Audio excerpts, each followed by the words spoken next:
Lately, a few friends around me have been going through some tough times because of their life situations. One of them is a lady who's currently undergoing chemotherapy. Her appetite isn't great, her mood is really low, and she's been chanting a lot less than before. Negative thoughts keep weighing her down. She's filled with regret about the past, anxiety about the future, and uneasiness about the present. She carries a heavy heart every day. Another friend of mine, his family business collapsed, leaving him deep in debt. He constantly blames himself for not doing better and feels like he's let his family down. It's like he's carrying an invisible boulder on his back every single day, both mentally and physically exhausted. He's not a member of the Soka Gakkai, but I've always hoped to introduce him to the practice. The third friend is a middle-aged bachelor who recently had a fall. He's been feeling worried and anxious all this time. He's concerned about his recovery, how to manage his daily life, and how to sort out his work arrangements. Lately, he's also been more grumpy and unhappy, feeling how fragile life can be and sometimes a little lost about what lies ahead. He's a Christian, but I also hope to share some Buddhist wisdom with him. I believe that in life, each of us will meet different people who are going through their own struggles and worries. Maybe you still remember, there was a time when we too were troubled by our own problems. And at some point, a friend with a kind and compassionate heart reached out to us, encouraged us, and shared Nichiren Buddhism with us. Looking back, if that friend hadn't introduced the practice to us, we might still be lost and struggling today. We might not have the sense of stability and strength that we now have. So here's the question. When a friend around you is going through a tough time, how would you encourage them? For those friends who haven't encountered Buddhism yet, have you ever felt that urge to let them know about this incredible practice? But at the same time, you might also feel it's not easy to bring it up. Talking about Buddhism can feel a little intimidating, and sometimes we just don't know where to start.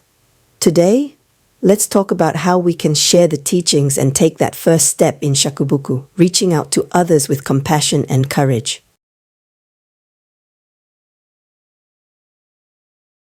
Life is a journey full of ups and downs. Sometimes the path feels calm and steady, and other times storms appear out of nowhere. Change often catches us off guard, and the truth is, not everything is within our control. Setbacks can't always be prevented, no matter how much we plan. Even a small, unexpected event can turn our world upside down. In those moments, it's natural to feel frustrated, question why life seems so unfair, or get caught in emotions that are hard to shake. These experiences are simply part of living, part of the journey we all share.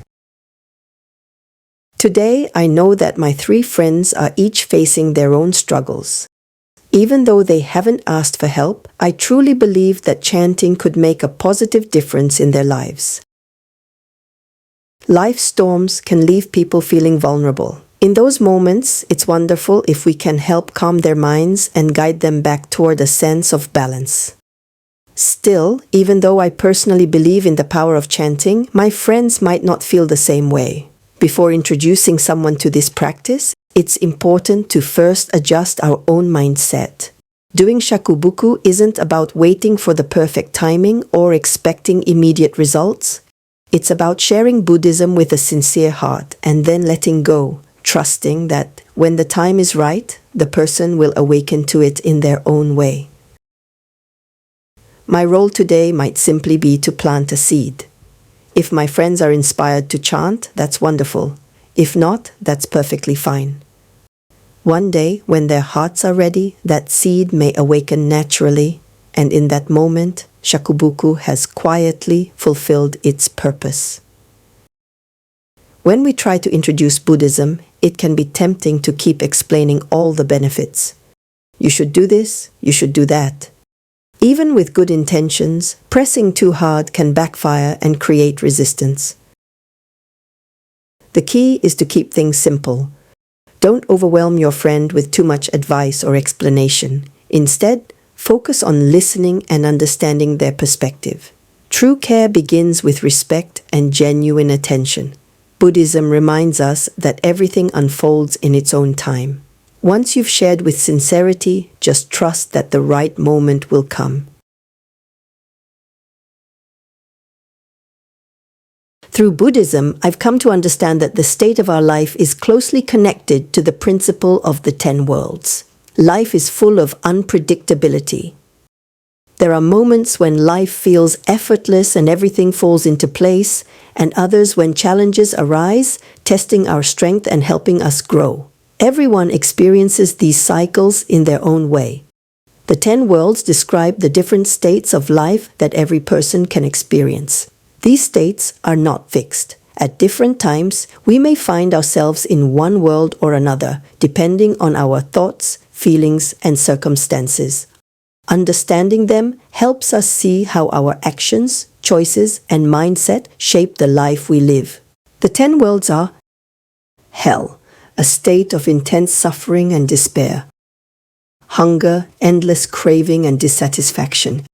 Animality, ruled by instinct, fear, and survival. Anger, conflict, dominated by competition, jealousy, and struggle. Humanity, characterized by reason, reflection, and balance. Heaven, a state of joy, comfort, and satisfaction. Learning, awakening through study and personal insight. Realization, understanding truth by observing life and nature. Bodhisattva, living with compassion, helping and serving others. Buddhahood, the state of complete wisdom, enlightened life, and harmony with the universe. The key insight is that every person carries all 10 worlds within them. At any moment, one state may be more apparent than others, but through our thoughts, emotions, and actions, we have the potential to move from suffering to joy, from despair to enlightenment. Let's take a simple example. When you wake up in the morning feeling calm and ready to start a good day, this is the world of humanity, representing reason and a balanced mind. When you receive your exam results and get an A, you feel excited and overjoyed. This is the world of heaven, what we often call happiness or elation. When you see an elderly lady struggling to cross the street and you step forward to help her, at that moment, you are in the world of bodhisattva, the state of compassion and altruism. Of course, the opposite situations exist too. When you face setbacks and feel down or hopeless, that is the world of hell. When you can't help but envy someone else's success, that's the world of hunger. When you act on impulse and argue with others, driven by competitiveness, that's the world of anger.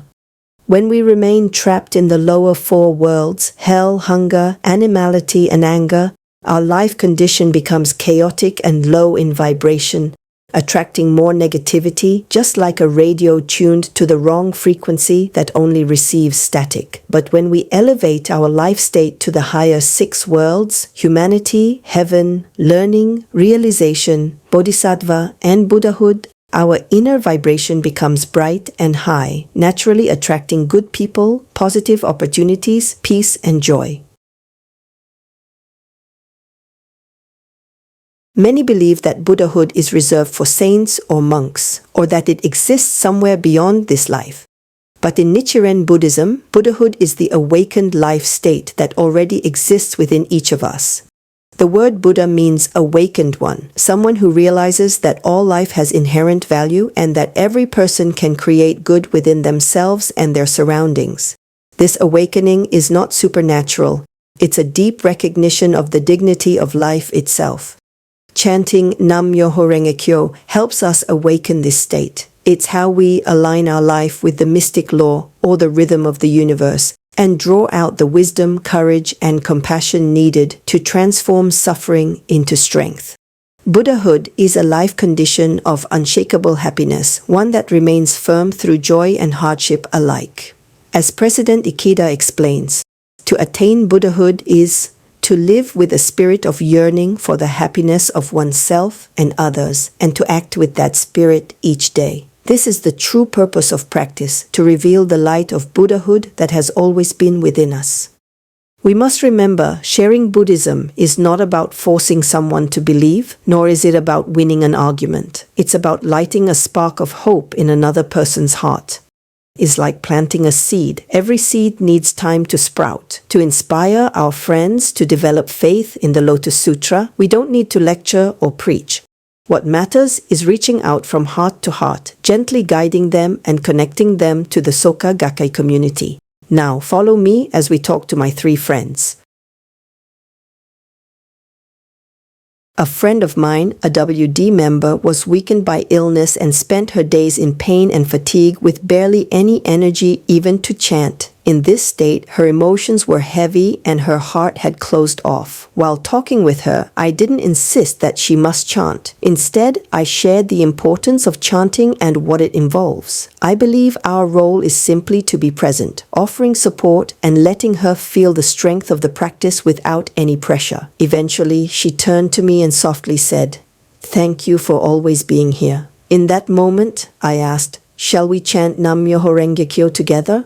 She nodded and chanted with me. She could sense that I wasn't trying to convince or pressure her, but simply to encourage her. Through our heartfelt conversation, her heart slowly began to open, touched by the sincerity and support we shared. Before we left, she promised she would chant more. She'll pray for the success of her treatment and good health. She said she would share testimonials with others when time comes. Another friend of mine had faced a business failure and was weighed down by debt. He carried a deep sense of guilt toward his family, as if an invisible burden pressed on his heart.